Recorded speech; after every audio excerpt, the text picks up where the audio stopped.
है कुंडलिनी का। मुझसे किसी ने पूछा है अभी पिछले कल ही कि कुंडलिनी जागरण के बारे में आप बहुत ज़्यादा बताते क्यों नहीं हैं। आप बहुत सारे मंत्र रिकॉर्ड कर करके या साधकों को साधना के दौरान दीक्षा के माध्यम से या प्रत्यक्ष भी इस मंत्र का ज्ञान देते हैं और योग करवाते हैं। कुंडलिनी के विषय में भी मैंने बहुत कुछ कहा है, लेकिन आप स्वयं अपने पास बिठाकर साधकों को कुंडलिनी जागरण क्यों नहीं करवाते। जैसे कि इस देश में बहुत से गुरु कुंडलिनी जागरण करवा रहे हैं, तो आपको भी चाहिए कि आप सीधे कुंडलिनी जागरण शिविर करवाएं और वहाँ साधकों की कुंडलिनी जागृत करवाएं। तो इसके पीछे मेरे भी कुछ तर्क हैं जिन्हें जानना बेहद ज़रूरी है। सबसे पहली बात तो ये है कि मैं ज़रूर कुंडलिनी क्या है इसके बारे में बताता हूँ, कुंडलिनी चक्र क्या है इसके बारे में बताता हूँ, और कुंडलिनी शरीर में कहाँ रहती है और कैसे रहती है इसके बारे में भी बताता हूँ। किंतु मैं कुंडलिनी जागरण साधना इसलिए नहीं करवाता या नहीं करवा रहा क्योंकि मेरी दृष्टि में कुंडलिनी जागरण करवाना एक तो सरल कार्य नहीं है, और दूसरी बात कि कुंडलिनी जागरण क्यों करवाया जाना चाहिए और कुंडलिनी जागरण क्यों किया जाता है ये लोग भली प्रकार से नहीं जानते, और लोगों को ये ज्ञात ही नहीं है, इस बात का ज्ञान ही नहीं है कि कुंडलिनी जागरण क्या है। गौर से सुनिएगा, आज मैं एक राज बताने वाला हूँ और वो ये है कि अधिकांश लोग ये समझते हैं कि कुंडलिनी जागरण का तात्पर्य है आत्मज्ञान प्राप्त हो जाना। अधिकांश लोग ये समझते हैं कुंडलिनी जागरण का मतलब है परमात्मा में विलीन हो जाना, और कुंडलिनी जागरण का मतलब है ध्यान की गहराई में उतरकर समाधिस्थ हो जाना। अगर आप भी यही समझते हैं तो आप गलत हैं। कुंडलिनी जागरण पूरी तरह से नास्तिक प्रणाली है।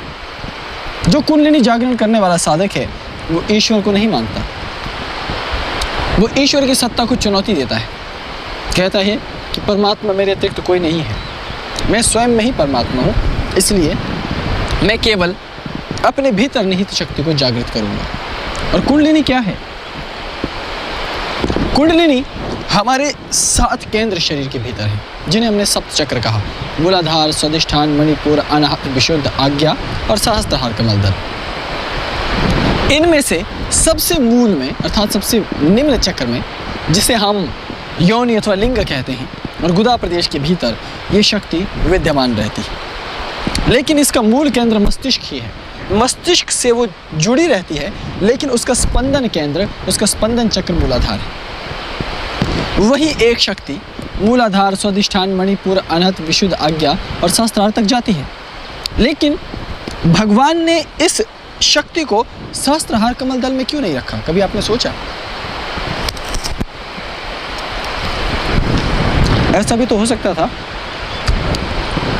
कि परमात्मा पहले इस कुंडलिनी शक्ति को सहस्त्रहार कमल दल में रखते, लेकिन उन्होंने जब इस देह की रचना की तो इस शक्ति को मूलाधार में रखा।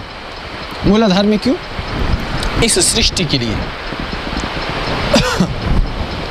सृष्टि को आगे बढ़ाने के लिए, वासना के लिए। और मूलाधार हमारा वासना का केंद्र है, इच्छाओं का केंद्र है। हम संसार से जुड़ते हैं, हम पूरी दुनिया से जुड़ते हैं। कैसे?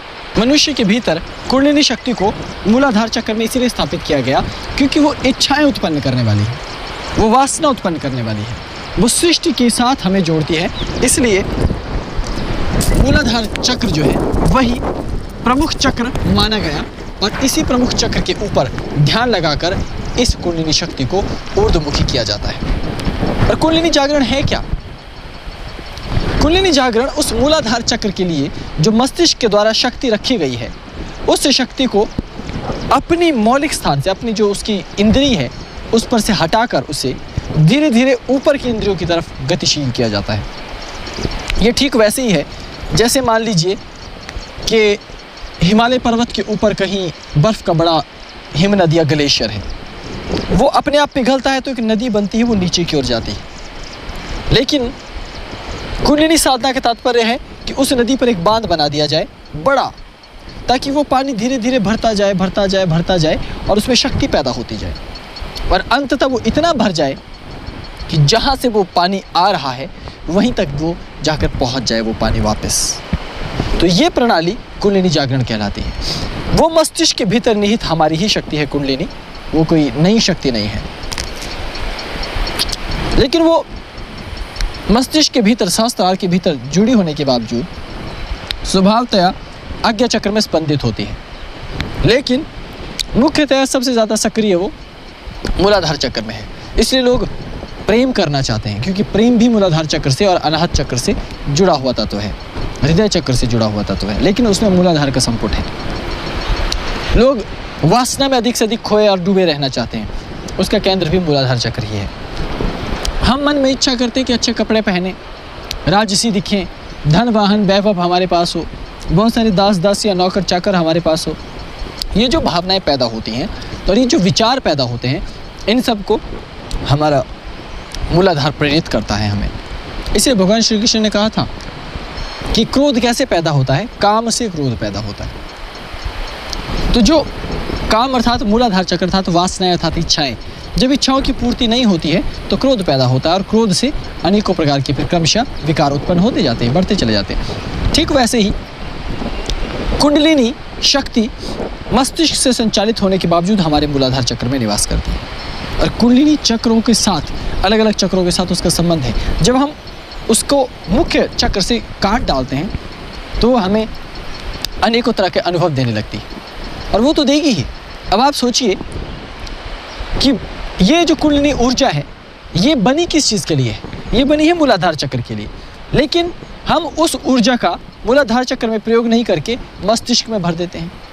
और आप सोच लीजिए, हमारा मस्तिष्क पहले ही कितना बड़ा जंजाल है, उसमें कितने तंतु हैं, उसमें कितनी ऊर्जा है, उसमें कितने विचार चल रहे हैं। वो सोचता भी है, समझता भी है, सुनता भी है, टेस्ट भी लेता है, स्वाद, रूप, रस, गंध को देखता है, अनुभव करता है, और निरंतर अपने जीवन को सुचारू रखने के लिए हमारा मस्तिष्क 100 तरह के षड्यंत्र तैयार करता है। निरंतर विचारशील है, स्वप्न में भी विचारशील है, निरंतर कार्यवान है, निरंतर कार्य करता रहता है।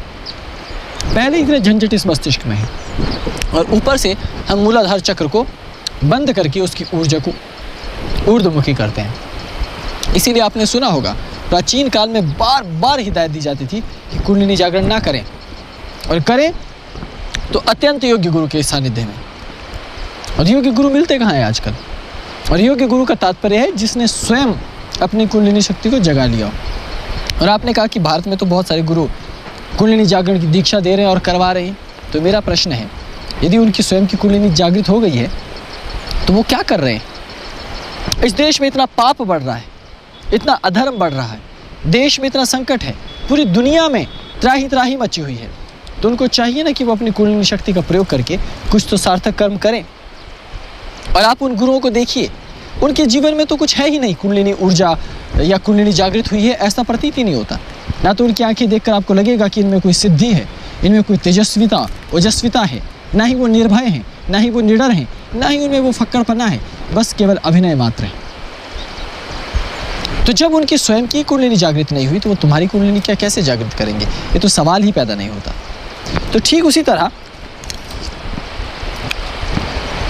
कुंडलिनी ऊर्जा के संबंध में शास्त्रों ने भी कहा किसी योग्य गुरु के दिशा निर्देश में करें। इसका कारण ये है कि पहले ही मस्तिष्क इतनी सारी मुसीबतों से भरा पड़ा है, और हमारे मूलाधार चक्र की ऊर्जा भी जब ऊपर आने लगती है तो मस्तिष्क इस ऊर्जा को संभाल नहीं पाता। मस्तिष्क उसके लिए निर्मित नहीं है, तैयार नहीं है, और मस्तिष्क में तो पहले ही बहुत सारे झंझट और बखेड़े हैं, तो मस्तिष्क के तंतु फटने लग जाते हैं। ऊर्जा इतनी प्रवाहित हो जाती है कि व्यक्ति विक्षिप्त हो जाता है, उसके मस्तिष्क के बहुत सारे हिस्से काम करना बंद कर देते हैं, और ये एक तरह की आत्महत्या है। और आपने देखा होगा कि भारत में तो एक तरीका है कि कोई भी आदमी साधु बन जाता है, पेड़ के नीचे बैठता है, वहाँ वो गाली भी दे रहा है, तेरी माँ की, तेरी बहन की, हाँ तुम्हारे पिता की, तुम्हारे परदादा की, ऐसी की तैसी। लेकिन लोग कहते हैं अरे ये तो संत महात्मा है, समाधि की अवस्था में कुछ भी बोलते हैं, ये तो प्रसाद ही होता है। अरे वो प्रसाद नहीं है, वो बेवकूफ़ी है कि अगर उसने हठ योग करके, जटिल योगासन करके, प्राणायाम करके अपनी कुंडलिनी ऊर्जा को ऊर्ध्वमुखी करने की कोशिश की तो उसका मस्तिष्क बावरा हो रहा है, विक्षिप्तावस्था उसे कहा गया है कि मस्तिष्क ऐसी विक्षिप्तावस्था में है कि वो अपने आप को संभाल नहीं पा रहा। वो अपने आप को संभालना चाहता है, अपने आप को स्वस्थ रखना चाहता है, पर ऊर्जा इतनी ज़्यादा एकत्रित हो गई है कि बेचारे साधु सन्यासी गालियाँ देते फिर रहे हैं और लोग उनकी पूजा कर रहे हैं। वो पूजा के लायक है ही नहीं, क्योंकि उन्हें यही नहीं मालूम कि ऊर्जा को कैसे निर्मित किया जाता है। और मैं कुंडलिनी साधना क्यों नहीं करवा रहा एकदम से, इसका कारण है कि कोई तैयारी कहाँ है। यदि मैं करवाऊंगा तो मेरी तो रीति बिल्कुल वैसी ही होगी जो ऋषि परंपरा की। उन्होंने कहा कि मस्तिष्क में इतने विचार, इतनी चीज़ें भरी पड़ी हैं, मस्तिष्क इतने सारी क्रियाओं को एक साथ संपादित करता है कि उसके पास जगह नहीं है इस ऊर्जा को संभालने के लिए। और उसमें इतने विचारित संसार के भरे हैं कि वासना का जो केंद्र है वो व्यक्ति को भड़काता है। जैसे मान लीजिए एक सुंदर सी लड़की ने किसी सुंदर से लड़के को देखा तो उसके मन में वासना पैदा हो। अब वो लड़की उस लड़के को जब देखती है तो उसे लगता है कि दुनिया का सबसे खूबसूरत पुरुष, सबसे सुंदर, मुझे तो किसी भी तरह इसकी बाहों में समा जाना है, मुझे तो बस इससे लिपट जाना है, इसके अंदर समाहित होकर एक हो जाना है। उसे और कुछ नहीं दिखाई देगा, कुछ नहीं सुनाई देगा। यहाँ तक कि उस बालक में, उस लड़के में, उस युवक में बहुत सी बुराइयां हैं, तब भी वो बुराइयां बिल्कुल नजर नहीं आएगी। बस उसे प्रेम नजर आएगा, प्रेम, आकर्षण, प्यार। वो बस उसके प्यार के लिए मर जाना चाहिए। लेकिन जैसे ही उनके बीच दैहिक संबंध बनेंगे और शीर्ष पर जाने के बाद जो कुछ देर के लिए ढलान आएगा, तब उस लड़की को एहसास होगा कि हाँ, मेरा प्यार बहुत अच्छा तो है, लेकिन तब ढलान की अवस्था में प्यार का वो आकर्षण नहीं होगा। तब एकदम से परिस्थिति बदली हुई होगी। फिर उसे तैयार होना पड़ेगा, धीरे धीरे उस ऊर्जा को संचित करना पड़ेगा ताकि पुनः वो युवक उसे उतना ही खूबसूरत लगे। लेकिन हमेशा ऐसा नहीं होता। शादियाँ लंबे समय क्यों नहीं चलती? 4-5 सालों में वो ऊर्जा का जो ढलान है, ऊर्जा को ऊपर चढ़ना नीचे आना, ऊपर चढ़ना नीचे आना, वो असंतुलित हो जाता है। फिर पति पत्नी का संबंध सामाजिक संबंध रह जाता है कि चलो ठीक है, मेरी पत्नी है, मुझे झेलना होगा, मेरे पति हैं, जैसा भी अब रहना तो साथ है, समाज जानता है इस बात को, कहीं और जाऊंगा तो गाली पड़ेगी, इत्यादि इत्यादि। लेकिन मन में वो आकर्षण नहीं रहा, वो संबंध नहीं रहा। क्यों? क्योंकि मूलाधार की ऊर्जा को व्यवस्थित करके चलाना उसे नहीं आया। हम उसी ऊर्जा को सोचिए कि वो मूलाधार की ऊर्जा हमें इतना भड़काती है, तो जब वो मूलाधार की ऊर्जा पूरी तरह आपके मस्तिष्क पर छा जाएगी तो आपको कैसा बना देगी? आपको ऐसी ऐसी कल्पनाओं की उड़ानों में ले जाएगी कि आपको अनेकों चांद सितारे, ब्रह्मलोक, देवलोक, ईश्वर के लोक, अप्सराओं का नाचना, गंधर्वों का गायन सुनाई देने लगे। मुझे हर रोज़ पता नहीं कैसे कैसे लोग अब पत्र लिखते हैं या ईमेल करते हैं, या बहुत सारे लोग मेरे पास आते हैं कि जी मैं ध्यान कर रहा था, मेरी पीठ में से कुछ उठा ऊपर, रीढ़ की हड्डी में फंस गया। अब तब से वो फंसा हुआ ही है, मुझे ना नींद आती है, ना मैं जागता हूँ, ना सो पाता हूँ, मेरे लिए प्लीज़ कुछ कर दीजिए।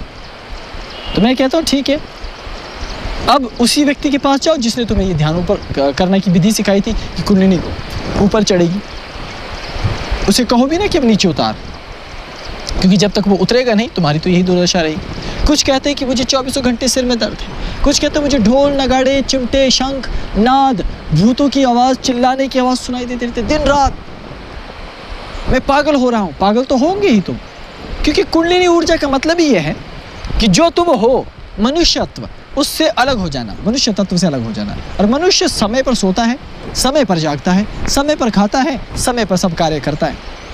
और जब कुंडलिनी जागरण हो जाएगा तो तुम मनुष्य नहीं रहोगे ना, फिर तब तुम सो नहीं सकते। तो फिर अब मेरे पास आकर क्यों कहते हो कि हम सोना चाहते हैं लेकिन नींद नहीं आती? अब जब कुंडलिनी जागृत हो गई है प्रभु जी, तो फिर निद्रा कहाँ से आएगी? नींद आने के लिए मनुष्य होना ज़रूरी और ऊर्जा का सही केंद्रों में स्थित होना ज़रूरी है। अब तुम्हारी कुंडलिनी तो मस्तिष्क पे आ गई, मस्तिष्क के तंतु अब भिन-भिना रहे हैं, झनझना रहे हैं, तो निद्रा कहाँ से आएगी? तो शरीर का संतुलन तो खराब होगा ही ना। और तुम कहते हो कि कुंडलिनी जागरण से मुझे ये दुष्परिणाम हो रहा है। भाई, तुमने अपने शरीर के साथ छेड़छाड़ की, तुमने अपनी ऊर्जा के केंद्रों के साथ छेड़छाड़ की है। तो सीधी सी बात है,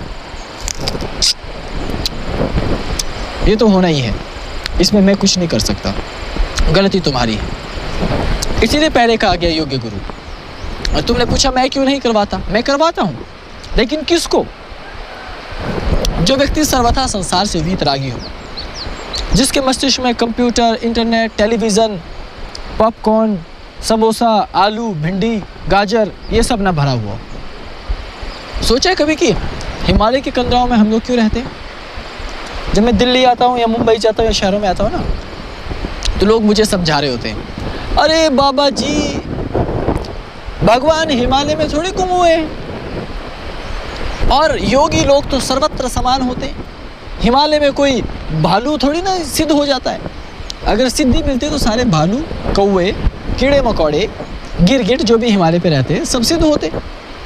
भाई मन में नाम भजो मन में राम, कलयुग केवल नाम आधारा, सुमिर सुमिर नर उतर ही पारा। हरे कृष्णा कहो हरे राधे कहो, है ना, और राम जी का नाम। अब ऐसे लोगों को समझा कौन सकता है? क्योंकि समझाया उसे जाता है जिसका ज्ञान कम से कम समकक्ष ना हो, हमसे थोड़ा नीचे हो, तब उसे समझाया तो जा सकेगा, तब वो ऊपर आएगा। लेकिन जिसका ज्ञान हो ही ना, उसे समझाने की कोशिश मत करना। मैं तो करता ही नहीं। हम हिमालय पे इसलिए रहते हैं और साधकों को इसलिए ले जाते हैं ताकि वो संसार से कट जाएं। जब वो बहुत कम चीज़ें देखेंगे, जब उनके पास रिश्ते नाते परिवार की झंझट नहीं होंगे, जब पुत्र पुत्री का मोह नहीं होगा, जब कोई कर्म ही नहीं होगा, केवल अपनी ही चिंता होगी, वो भी बहुत कम। उनकी जीवन शैली को हम इस तरीके से तराश देते हैं कि बहुत कम भोजन से अपने आप को जीवित रख सकें, बहुत कम आवश्यकता हो, तब उनकी साधना आगे बढ़ती है, तब उनको कुंडलिनी साधना करवाई जाती है। आप सोचेंगे कि आप एक साधक हैं, गुरु मंत्र जपेंगे नहीं, गुरु के सानिध्य में रहेंगे नहीं, गुरु की बातों को समझने का प्रयास करेंगे नहीं और अपना रिचन करेंगे नहीं। अगर आप 24 घंटे इंटरनेट से चिपके रहेंगे, 24 घंटे टेलीविज़न और धारावाहिक देखते रहेंगे, क्रिकेट देखते रहेंगे, फुटबॉल देखते रहेंगे, तो आप बताइए कि आपका रेचन हो सकता है? जबकि योग में घंटों रेचन की प्रणालियाँ करवाई जाती कुंडलिनी में। क्यों? ताकि भीतर कुछ ना भरे, भीतर किसी को रिक्त किया जाए, मस्तिष्क खाली हो सके। और तुम क्या करते हो? तुम तो चीज़ों को भर रहे हो। ऐसे में यदि मूलाधार चक्र से शक्ति ऊपर के चक्रों में आनी शुरू हुई तो तुम तो गए ना काम से। तुम्हारे मस्तिष्क का कोई भी तंतु तत्क्षण उड़ जाएगा, जिसको कहते हैं अंग्रेजी में कि फ्यूज़ उड़ जाएगा, है ना, तुम्हारा फ्यूज़ उड़ जाएगा और फिर तो तुम विक्षिप्त हो ही जाओगे पागल की तरह, फिर कहीं घूम रहे हो। हाँ, और बहुत से कुंडलिनी के साधक लोगों को डंडे मार रहे हैं, पत्थर मार रहे हैं। क्यों? क्योंकि साधना पूरी हुई नहीं, चित्त को पता ही नहीं कि मेरे साथ क्या हो रहा है। और किसी पेड़ के नीचे बैठा हुआ नंगा धड़ंगा, और लोग आरती की थाली लेके पहुंच गए कि बाबा जी तो 5000 साल से हिमालय में साधना कर रहे हैं, सिद्ध हैं, इनके पाँव छू लो। हाँ, हम हिंदू हैं, हमारे अंदर बहुत आस्था है, हम पत्थर से लेकर पहाड़ तक सब पूजना जानते हैं, और ये कला सिर्फ हम में ही है और किसी में नहीं। बाकियों को पत्थर में पत्थर ही दिखता है, लेकिन हमारी सुपर आइज़ को देखिए, हमें पत्थर, लक्कड़, हर एक चीज़ में परमात्मा दिखाई देता है। तो ऐसी आइज़ पाने के लिए भी बहुत ऊंची साधना चाहिए। लेकिन हम ऐसे लोगों की भी साधना जब उनकी साधना पूरी नहीं हो, हम उनकी भी पूजा करना शुरू कर देते हैं। ये हमारा नकारात्मक हिस्सा भी है। अब आपको समझ आ गया होगा कि मैं क्यों नहीं करवा रहा कुंडलिनी साधना। आप बताइए, जितने भी लोग कुंडलिनी जागरण करना चाहते हैं, सब ने दुनिया भर की किताबें पढ़ रखी हैं, सब ने योग के बारे में न जाने कितनी चीज़ें जान रखी हैं और कितनी चीज़ें हर रोज़ जान रहे हैं। और सबसे बड़ी बात कि साधक का जो सबसे बड़ा गुण होता है निष्क्रियता, कि कभी कभी कुछ नहीं करना और कई दिनों तक बिना कुछ के चुप रहना। क्या किसी एक साधक में भी ये गुण है? 1 मिनट लाइट चली जाएगी ना, तो हमारे साधकों को बुखार आने लगता है कि अब टीवी नहीं चल रहा, पंखा नहीं चल रहा, फ्रिज नहीं चल रहा, अब एसी नहीं चल रहा, अब मैं इंटरनेट पे कैसे जाऊंगा, मेरा टीवी और कंप्यूटर ऑन कैसे होगा। आपको लगता है ये ऐसे साधक कभी भी, खुद सोचिए ज़रा, कि अपनी पूरी पूरी पूरी ज़िंदगी लगा के भी अध्यात्म में क्या ये सफल होंगे? मैं लिख करके देने को तैयार हूँ कि एक जन्म में क्या, सृष्टि के अंत तक ये कभी सफल होंगे ही नहीं। क्यों?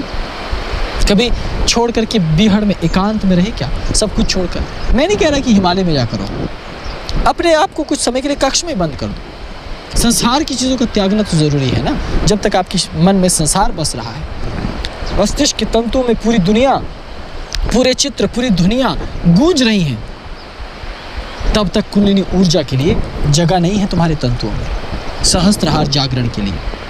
और सहस्त्रहार जागरण नास्तिकों का विषय है, इसलिए अधिकांश नास्तिक उस कुंडलिनी ऊर्जा की प्राप्ति की कोशिश करते हैं। कुंडलिनी ऊर्जा प्राप्त की क्यों जाती है, ये भी तो बड़ा प्रश्न है।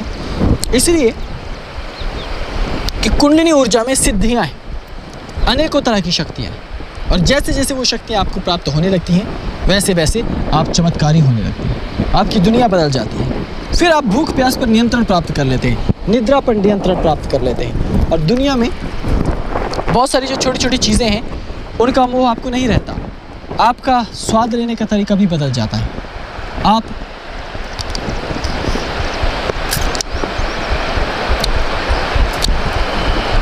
आप चीज़ों को बहुत अलग तरह के स्वाद से अनुभव करते हैं।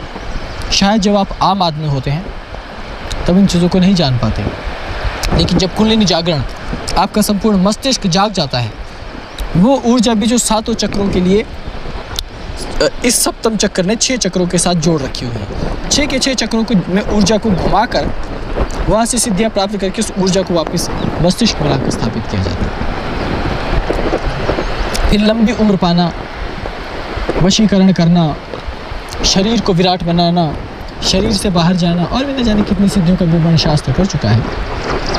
ये अवश्य प्राप्त होते हैं, लेकिन मैंने कई बार कहा है कि करोड़ों करोड़ों साधकों में से 1-2 ही होते हैं जिनकी कुंडलिनी ऊर्जा जागती है।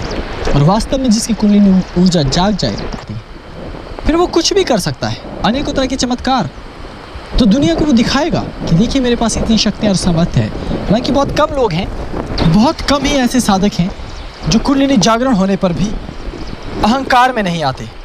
अक्सर होता ये है कि जब आपके पास सिद्धियाँ आती हैं तो आप अपने ऊपर बहुत कम ही नियंत्रण रख पाते हैं, और इस कारण हमेशा जो सिद्ध व्यक्ति है वो कुछ न कुछ उतावलेपन में कुछ न कुछ कर जाता है, या यूँ कहें कि उससे हो जाता है, क्योंकि इतनी ऊर्जा भीतर है, इतनी शक्तियाँ भीतर हैं कि क्या करेगा। अब कुछ सीधा नहीं कर पाएगा तो उल्टा करेगा, लेकिन करेगा कुछ न कुछ ज़रूर, क्योंकि सिद्धियाँ हैं तो उस पर नियंत्रण रखना बेहद मुश्किल है। इसीलिए शास्त्र ने बड़ी कठिन जिसे कहते हैं एक शर्त रखी कि बेहद योग्य गुरु के सानिध्य में, और गुरु के सानिध्य में ही ये साधना होगी। अधिकांश तौर पर प्राचीन काल से लेकर यदि आप कुंडलिनी जागरण का उसे कहते हैं ना प्रतिशत निकालें सफलता का, तो मुझे बहुत दुख से कहना पड़ता है कि अभी के हाल ही में बीते हुए कई सौ सालों में, 200-300-400 सालों में, 500 सालों में अधिकांश लोग मृत्यु को प्राप्त हुए, अधिकांश का मस्तिष्क खराब हो गया, और अधिकांश विक्षिप्त हो गए। और कुल मिलाकर प्रतिशत यदि आप देखें तो वो केवल 18 से 19% ही रहता है जो लोग की कुंडलिनी जागरण साधना में सफल हुए और जिनको अधिक हानि नहीं हुई। लेकिन ऐसे बहुत कम लोग हैं कि कुंडलिनी जागरण के दौरान उनको कोई हानि नहीं हुई। कोई न कोई हानि कुंडलिनी जागरण से होती ही होती है। मैं स्वयं अपनी बात कहूँ, कुंडलिनी जागरण के कारण मुझे कई तरह की हानियों का सामना करना पड़ा। पहले तो मूलबंध लगाने के कारण, अत्यंत मूलबंध लगाने के कारण, उसकी वजह से किडनियों पर, गॉल ब्लैडर पर प्रेशर पड़ता है, वहाँ नुकसान पहुँचा। उसके बाद श्वसन लंबे समय तक पूरक करने के कारण, जब पूरक की अवस्था में जाते हैं तो आप ये भूल जाते हैं कि श्वास को आपको कितने समय रखना है, तो आप उस श्वास को बाहर नहीं छोड़ पाते, तब तक आपके फेफड़ों का काफ़ी नुकसान हो जाता है। और इस बात का भान आपको बहुत बाद में होता है जब आपकी अवस्था कुछ और आगे बढ़ती है। इसीलिए नियमित आपको योगासन, प्राणायाम करवाए जाते हैं। नेति धोती वमन वस्ती क्यों करवाई जाती है? इसीलिए ताकि भीतर शुद्धि हो, इसलिए कि आप चैतन्य रहें। गुरु इसलिए साथ रहता है कि अरे तू इतनी देर श्वास क्यों रोक रहा है, चल अब सांस छोड़, अच्छा चलो अब सांस खींचो, अच्छा तुमने ये भुजंगासन सही तरीके से नहीं किया, इसे पुनः करो, इसे 5 मिनट तक ले जाओ, भुजंगासन को 10 मिनट तक ले जाओ, शीर्षासन को 22 मिनट तक ले जाना अनिवार्य है, नहीं आज तुम केवल 5 मिनट तक ले जाओगे।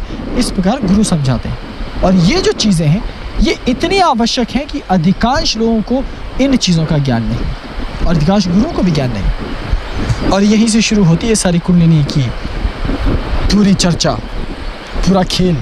मयूरासन कितनी देर करना है? जब तक आप मयूरासन के महत्व को नहीं समझेंगे, आप क्या समझेंगे कुंडलिनी को? जब तक आप तंत्रात्मक चित्रावलियों को नहीं समझेंगे तब तक आप क्या समझेंगे कुंडलिनी को? क्योंकि कुंडलिनी चक्रों में जितने भी हाकिनी, डाकिनी, लाकिनी और ब्रह्मा, विष्णु, महेश सहित अन्य देवता, गण, वाहन, रूप, रस, गंध, ध्वनि, तत्व, ये सब चीज़ें हैं, वो बाहर से आकर उपस्थित नहीं हुई है वहाँ। वो तो एक पदवी है। आप जैसे भीतर भीतर जाओगे उन चक्रों में तो आपको लगेगा मैं ही ब्रह्मा हूँ, मैंने ही ये सृष्टि पैदा की, मैं ही विष्णु हूँ, मैं इस सृष्टि का पालन करता हूँ, मैं ही महेश हूँ और इस सृष्टि का विनाश करने वाला हूँ, मैं ही हाकिनी, लाकिनी, डाकिनी शक्ति का स्वामी हूँ, मैं ही कहीं मगरमच्छ हूँ, मैं कहीं अलग अलग योनियों को आप देखने लगेंगे कि मैं कहीं मेढ़ा हूँ, मैं कहीं भुजंग हूँ, मैं कहीं शिवलिंग हूँ, अर्धनारीश्वर। इसीलिए बहुत सारे लोग इस भ्रम में पढ़ के कहते हैं कि मैं ईश्वर का अवतार हूँ। भारत में तो बहुत सारे लोगों का स्क्रू ढीला है धर्म गुरुओं का, कहते हैं कि हम भगवान के अवतार हैं, हम उसके अवतार हैं। वो है ही, थोड़े बहुत मंत्र कहीं से सीख लिए, थोड़े बहुत योगासन कहीं से सीख लिया, उसका अभ्यास करने के जंगल की तरफ कुछ दिनों निकल लिए, थोड़ा बहुत उठपटांग कर लिया और कहा कि अवतार। क्या ऐसे होते हैं अवतार? इसके लिए पूरी की पूरी कुंडलिनी तंत्र, कुंडलिनी के प्रपंच को समझना बेहद ज़रूरी है। आज मैंने आपको हल्के से इसके बारे में बताया। इसलिए कुंडलिनी जागरण बेहद खतरनाक प्रणाली, कुंडलिनी जागरण बेहद जटिल प्रणाली, और कुंडलिनी जागरण करना अति अनिवार्य भी नहीं। ऐसा नहीं है कि जो साधक मोक्ष के पथ पर जाना चाहते हैं या जो साधक सिद्ध बनना चाहते हैं उनकी कुंडलिनी जागृत होना अनिवार्य ही है, वो कोई अनिवार्य शर्त नहीं है। व्यक्ति ध्यान में जा सकता है बिना कुंडलिनी जागरण किए, व्यक्ति समाधि तक पहुंच सकता है बिना कुंडलिनी जागरण किए। और यहाँ तक कि पुराणों और शास्त्रों को देखो, अपने ग्रंथों को देखो, वो तो कहते हैं जब भी सिद्धियों की बात आती है, अरे सिद्धियों से दूर रहो, सिद्धियों से बच कर रहो। सिद्धियों के बारे में जब भी उन्होंने बताया है तो ऐसे बताया मानो सिद्धियाँ ना होकर पिशाचिनियाँ हो जो तुम्हें नोच खाएंगी, तुम्हें कहीं का नहीं छोड़ेंगी, मानो तुम्हारा बलात्कार करने के लिए तत्पर है ही ऐसा मेरे बंधु। अब आप खुद ही सोच लो, भैरव भैरवियों, आप ये पूछ रहे हो कि मैं ये क्यों नहीं करवाता? करवाता हूँ, करवाने को तैयार हूँ। बताओ पात्रता किसकी? कौन इस तरह की जटिल साधना के लिए अपने आप को तैयार करता है? वो तो छोड़ दो, मैं अपने ही संप्रदाय की बात करता हूँ। यहाँ लोगों को कौलाचार प्रणाम सिखाया होता है, वो भी नियमित करने में तकलीफ होती है। यहाँ हमने भोजन करने के लिए एक परंपरा बनाई होती है, वो उस परंपरा को मानने से इनकार कर देते हैं। ब्रह्म मुहूर्त में उठकर और मध्य रात्रि में साधना करने का विधान है। कौन इस चीज़ की फिक्र करता है कि इस साधना को करना? नियमित गुरु मंत्र की साधना होनी चाहिए। कौन कर रहा है नियमित गुरु मंत्र की साधना? जब नहीं करोगे तो फिर कहानियाँ क्यों कह रहे हो धर्म के नाम पे? टाइम वेस्ट क्यों कर रहे हो धर्म के नाम पे? क्यों कुंडलिनी के नाम पे तरह तरह के प्रपंच कर रहे हो? और अधिकांश तो लोग ऐसे हैं, अब इंटरनेट ने उनको अभिव्यक्ति की स्वतंत्रता दी है, तो अब फेसबुक पे, वेबसाइट पे, अलग अलग पन्नों पे जाकर लिखते रहते हैं कि कुंडलिनी जागरण ऐसे होगा, कुंडलिनी साधना ऐसी होगी। ठीक है, तुम कहो, कहना तुम्हारा अधिकार है, लेकिन मेरा अधिकार ये है कि मैं अपने भैरव भैरवियों को तो चेता दूँ। कैसे से छछूंदर जब लिखने लगेंगे कुंडलिनी के बारे में तो दुर्गति होगी ही ना। उनमें से कितने की कुंडलिनी खुद की जगी है, और जिनकी जगी है वो विरले पुरुष है।